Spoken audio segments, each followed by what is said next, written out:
couldn't have been that bad. Lorena smiled wryly. Trust me, it's bad. And forgiveness? Well, right now I don't have it in me. After she hung up, Lorena stood and walked over to the single window in her office. Through the blinds, she saw Matthew's black vehicle in the parking lot, glimmering from its most recent wax job. She folded her arms across her chest and waited. She was over him, of course, but foolishly, she wanted to see him, looked forward to a glimpse from several stories up. He should make an appearance soon. Anticipation built inside of her as the seconds dragged by. Looking for me? Lorena's heart leapfrogged into her throat at the familiar voice. She whirled around to see Matthew standing with his left shoulder resting against the doorframe. How unfair. He looked amazing, as usual. At a few inches over 6 feet, he towered over the average woman and was taller than the average man. Because he regularly worked out, his hard, muscular body hadn't changed since his college days when he played football.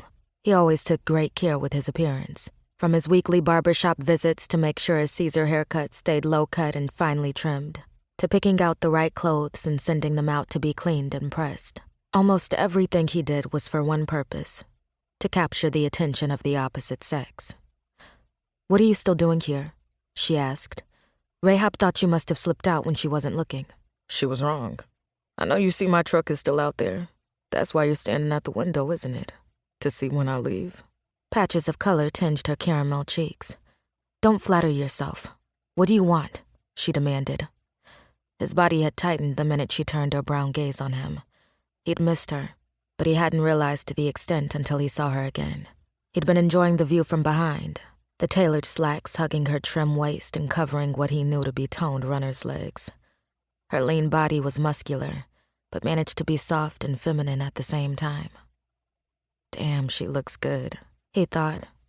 Why had they broken up again? She was all buttoned up in her very proper silk blouse with pearl buttons down the front. She'd pulled her curly hair away from her face and pinned it up, bringing attention to her features. A button nose, full lips painted a becoming peachy color, and the biggest, prettiest brown eyes he'd ever seen on a woman. Those eyes had once been filled with hope and trust whenever they looked at him, until he snuffed it out of them. Almost breathless at the sight of her, he managed to maintain a nonchalant demeanor leaning against the doorframe. If he didn't get his thoughts under control soon, she'd have a pretty good idea of the images running through his mind, which included bending her over the desk, as he had when she first moved into this office space. The memory of her hoarse cries as his fingers bit into her hips still made his gut clench. They'd made use of every flat surface in there, the wall, her desk, and the floor, on more than one occasion. He almost smiled as he recalled one particular time kissing her skin to ease the sting of the carpet burns on her back. Reluctantly, he came back to the present. "You've been avoiding me." "I haven't been avoiding you. I've been busy. I have a young business, and it takes a lot of my time." Her eyes challenged him, daring him to disprove what she'd said. "Did you bother to listen to any of my messages? I have a job for you." "I'm too busy to take on new clients." "You're not that busy." "I don't need your money." "My money's green and spends the same as everyone else's." "Well, I don't like you. Is that better?" she snapped. "Now we have that out of the way," Matthew began, straightening. "Do you think you can put aside your feelings for a minute and hear me out?" "No." She waved her hand toward her cluttered desk. "As you can see, I'm very busy. So if you don't mind..." "I do mind." Lorena watched in dismay as Matthew closed the door. Her first instinct was to run and hide since being rude to him hadn't worked as she'd hoped. Of course, that was impossible now that he'd set his eyes on her.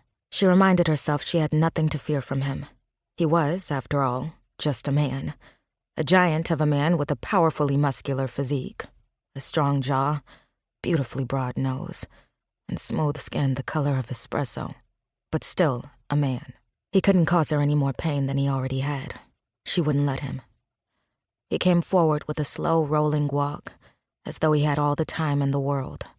She wanted to be immune to him, but she'd had a crush on him ever since they met 4 years ago, and he'd been the object of many fantasies since then. Their relationship, though short-lived, had impacted her greatly. Right now he looked like every woman's fantasy, despite what he wore. Who else but Matthew could wear a pale gray and pink striped shirt with a pink tie beneath the sweater vest and still look so masculine? Swagger. That was the only